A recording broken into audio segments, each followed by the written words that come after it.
مش كل الخير اللي بيتعمل في العلنية وقدام الناس بيكون نفاق ومظاهر.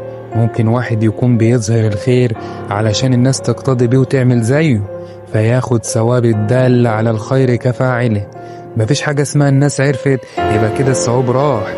ربنا بيقول: الذين ينفقون أموالهم بالليل والنهار سرا وعلانية.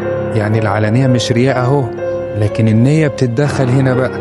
يعني لو هتعمل الخير علشان الناس تقول ده الحاج فلان بيعمل وبيعمل، فده الرياء بعينه، لأنك كده عايز المدح والشكر من الناس مش الثواب. لكن احنا برضو مش هنتدخل في نوايا الناس، لأن ربنا هو اللي عالم بالنوايا. ربنا بيقول: يا أيها الذين آمنوا اجتنبوا كثيرا من الظن إن بعض الظن إثم. فاحنا نظن بالناس الخير دايما، وربنا هو اللي مطلع، مش بتاعتنا دي بقى. يعني تعمل الخير في السر أو تعمله في العلن مفيش مشكلة، لكن لازم تكون النية خالصة لوجه الله. فهمت ازاي؟